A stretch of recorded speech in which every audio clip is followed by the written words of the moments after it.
Good morning, good afternoon, and good evening, everybody. Thank you for tuning into another Super Tease video. And in this one, Savix is under fire from members of the PvP community for seemingly misunderstood reasons at this point. I saw a video from Venruki discussing it. Did Savix kill World of Warcraft PvP? And I think it's actually quite the contrary. I think that people are definitely just kind of holding on to things that they don't necessarily need to hold on to, basically, because we know many years ago, it might even be over a decade, Savix was hashtag solo queue, right? He was all about it. He wanted solo queue. He was fighting valiantly to get it into WoW PvP, being a voice for the PvP community, something that the PvP community, desperately wants at all times, right? We hate feeling neglected or feeling silenced, but he was that voice for a long time.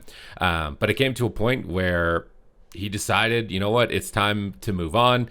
Likely, wanting to chase better metrics as a streamer, right? Growing as a WoW PvP streamer is incredibly difficult, and he likely had a lot of other friends at the time that had moved on and seen success, so he wanted to give his shot at that. And I don't blame him for that, for wanting to grow as a content creator in that regard. And it's kind of those things where you just kind of got to let go. You got to just be like, hey, he actually did benefit the game by instilling this mode. Although some players don't like it, there are criticisms towards it. I think without solo shuffle, that WoW PvP would be in a cataclysmically bad position. When we look to Shadowlands Season 4, for example, which is probably the lowest active rated PvP that we've seen of all time towards the end of its season, relative to Dragonflight and every season thereafter, solo shuffle has 100% saved the game, and there's lots of reasons for that, right? In LFG, you have to deal with gatekeeping, so some people just don't want to play with you. They think you're bad, they don't want to join with you. So you've got that type of clicky nature.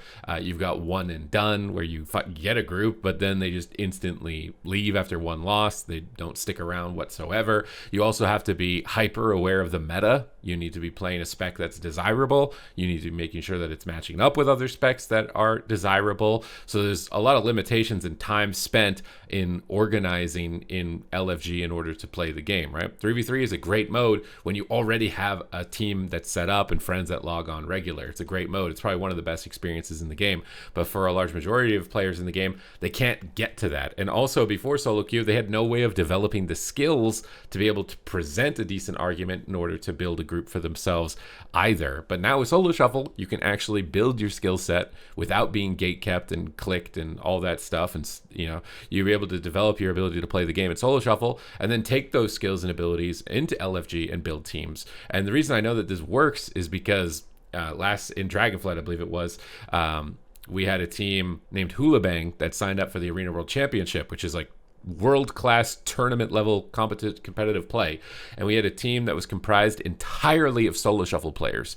They built their roster together, 3-player roster, and they entered the first tournament and they won it. They beat Echo, they beat Waz, the team that nobody thought could ever be beat, the team that everybody constantly says will never lose. They came up and they beat them straight out of solo shuffle, building a roster together, building skills together, and developing play. So when people argue that solo shuffle has killed PvP, or that Savix is like owed his life now, he should be permanently chained to the game, because shuffle was implemented and it was him alone that got it implemented, I think it's so naive, right? If shuffle was actually bad for the game, I think they would have removed it. But I think with the numbers that it's getting at the moment, there's no reason whatsoever for them to consider that. I think it's a great mode. You can play any spec you want. You can compete in it isolated if you want to, and every spec is viable because you only compete against your own spec for spots for titles, which is great. And then if you want to, you can then shift those skills into 3v3 and build a roster, which I think is a good little funnel there. So I feel like Savix is getting a lot of fire for this. Now, personally, I don't really like a lot of the content creators who move on from WoW and then spend their entire stream trash talking WoW, and it's like WoW built them, you know what I mean?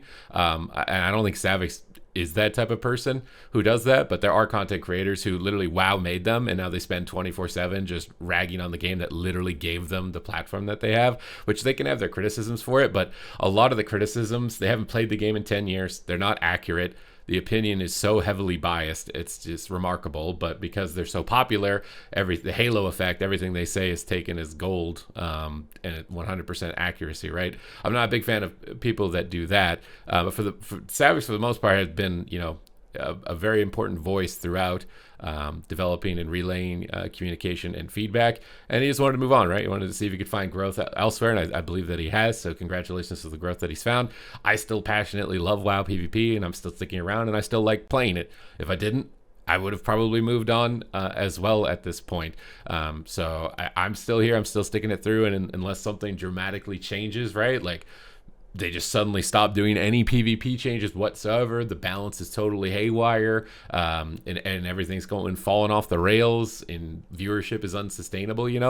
If it ever gets to that point, I might consider it as well. And then are people going to be coming to me in the same regard and then typing messages to me 5 years later after I've decided to move on? I think it's entirely unfair in this context to hold somebody this liable in this type of situation. So I really think you gotta give respect to Savix for what he's done.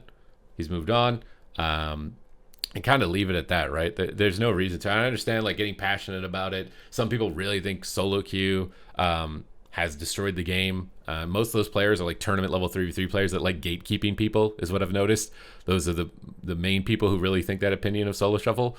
Are teams that have pre-made teams. They don't have to go through the process of LFG or understand the difficulties of it. They're not considering the perspective of somebody who is coming from that point, and it's been good for the game. It's been good for the game, and I think it's crazy also, players' expectations, because pretty much no game is retaining its players. I have some stats here for Mythic Plus, which is by far the most popular bracket, right, when it comes to World of Warcraft. And in Season 2, Mythic Plus got the most amount of attention, right? It was Blizzard's love child, really. It was the firstborn baby, and it was given so many changes that they tried to enhance it with updated animations, less punishing, more rewards. They went the whole 9 yards, basically what everyone has been dying for PvP to get an update similarly to.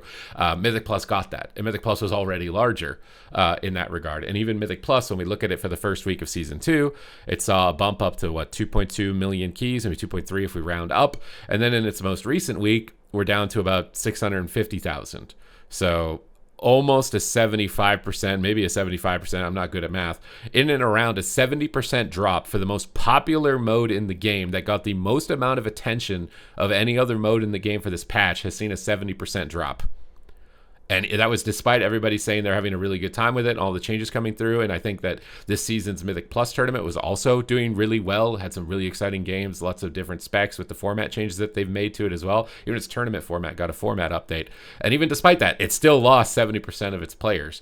Now, if they didn't give it any of attention like that, it probably would have started lower, probably still would have lost similar rate at this point. This is just where we're at with video games. So you have to understand that in this cycle of a video game, when you're 6 months, tail end of the release of a new release, the population is going to be lower until it gets a content update. It's going to be lower. People just don't have the attention span.